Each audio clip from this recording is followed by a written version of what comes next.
Hello மக்களே, இன்றைக்கி நம்ம சேனலில் பார்க்க போகிறது ரோஸ் இதழ் வச்சு தான் ஐஸ்கிரீம் செஞ்சுருக்கேன். அதுக்கு தேவையான பொருளாக காட்டியிருக்கேன். ஒன்று ஒன்றா சொல்கிறேன், கேட்டுக்கோங்க.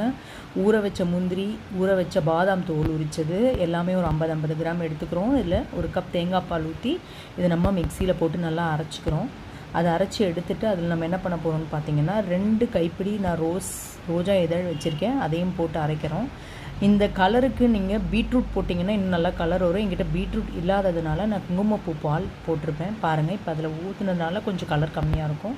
அதையும் போட்டு ஒரு அரை டீஸ்பூன் பட்டைப்பொடி, ஏலக்காய் பொடி போட்டுட்டு அதோடு வந்துட்டு கல்கண்டு போட்டிருக்கேன். நான் ஒரு கப்பு கல்கண்டு, 2 டேபிள் ஸ்பூன் மில்க் பவுடர் போட்டு அதையும் நல்லா மிக்சியில் இப்போ வந்துட்டு நம்ம போட்டு நல்லா பொடிச்சிக்கிறோம். இதோட 1 டீஸ்பூன் ரோஸ் எசன்ஸ் ஊற்றிட்டு நல்லா மிக்சியில் வந்துட்டு நல்லா அரைச்சிட்டு நல்லா திக்காக அரைச்சி எடுத்தாச்சு. இப்போ இதை வந்து நம்ம ஒரு பாத்திரத்தில் ஊற்றி நம்ம இதை வந்து 8 ஹவர்ஸ் ஓவர் நைட் வந்து நல்லா வந்துட்டு ரெஃப்ரிஜரேட் பண்ணி இது பண்ணிக்கலாம். சுவையான ரோஸ் பெட்டல்ஸ் ஐஸ்கிரீம் ரெடி.